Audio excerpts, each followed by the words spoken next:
Hi everyone, and on this episode of The Fan Awakens, we're going to be talking about the Star Wars Rebels Season 2 premiere, known as The Siege of Lothal.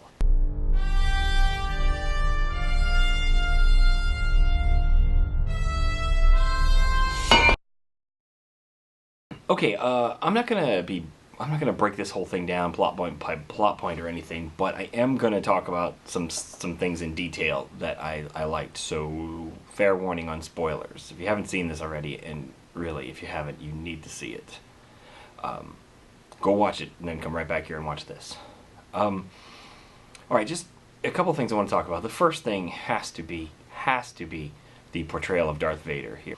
In A New Hope, he is arguably at his most villainous. It's before he finds out he has a son. It's before we get into a lot of his backstory issues, and mostly it's just him as the big bad villain, and he's great. He's great.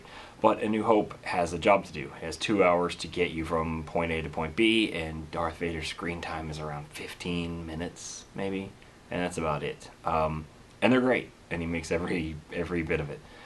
But yeah, it's far from enough to see this character's full potential realized, and so the first thing you got to know about Siege of Lothal is that you get big bad 1977 Darth Vader at his baddest, at his scariest, his most dominant, most unstoppable, frightening, fearsome.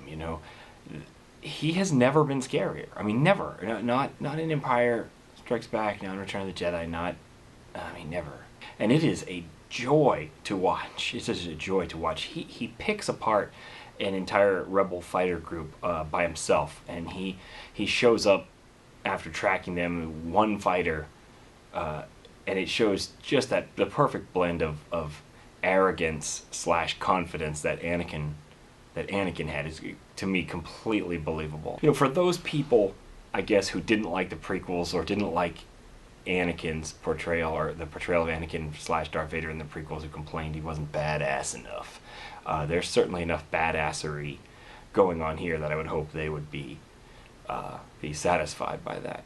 I give a lot of credit to Dave Filoni and the producers of this show, the writers, and everybody who's putting this thing together, because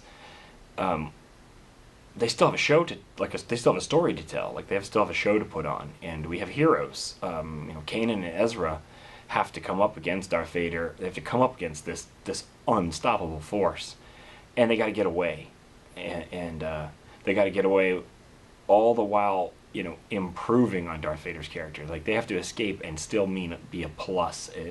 Have us coming away going, wow, that Darth Vader is really powerful, and they did that.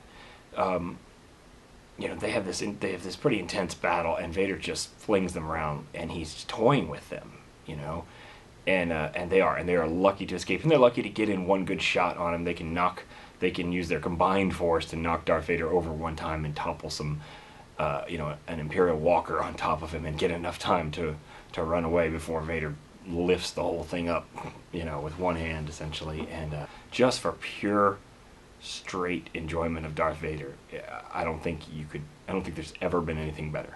The next thing that really excited me here is Kanan. I love Kanan. That guy is awesome, and he is skyrocketing up the charts for me as far as my all-time favorite Star Wars characters. He is great. The thing that I like about him is he's like the sort of nuanced version of the Jedi that we haven't really ever gotten to see. Anakin was that way, I suppose, a little bit, because he was not a traditional Jedi for a number of reasons. But Kanan, is so interesting, and we're getting to know a Jedi in a way that we haven't really gotten to. The obvious thing here is that Kanan doesn't want to go to war. He liked playing the Robin Hood role. He liked being a pain and nuisance to the Empire, but he is not into going into battle at all. He wants to go back to a place where they can just remain the annoying, the fly in the ointment Hans, the monkey in the wrench, the pain in the ass, Mr. Cowboy. he Yeah, they build him as the Cowboy Jedi, and that was kind of an advertising perspective, or an advertising ploy. But it's kind of true.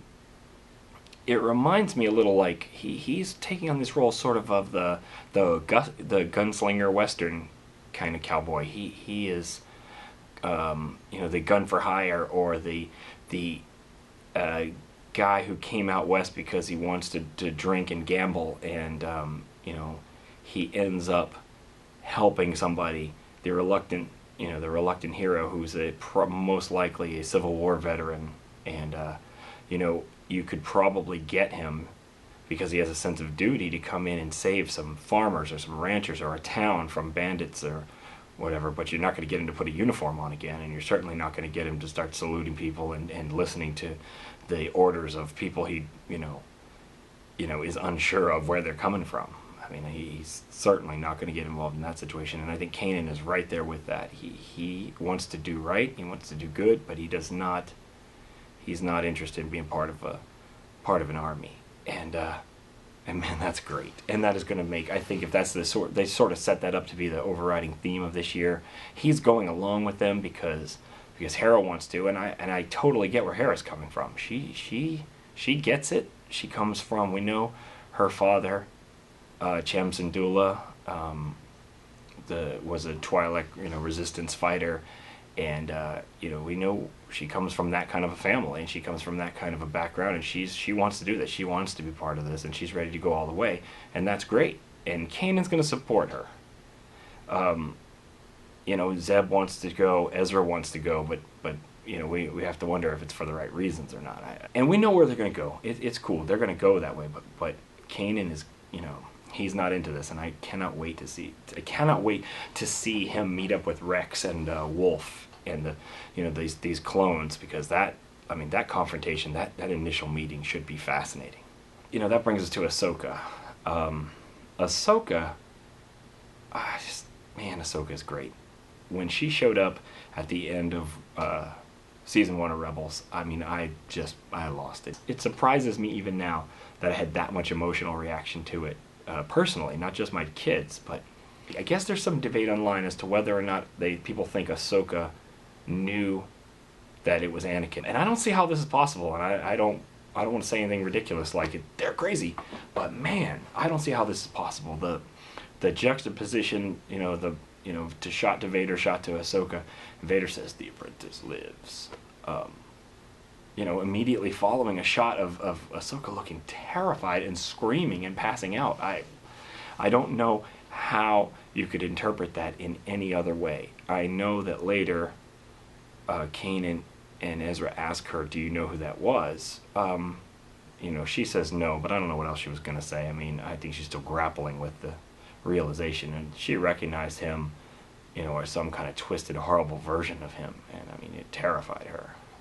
That was amazing. That moment was fantastic.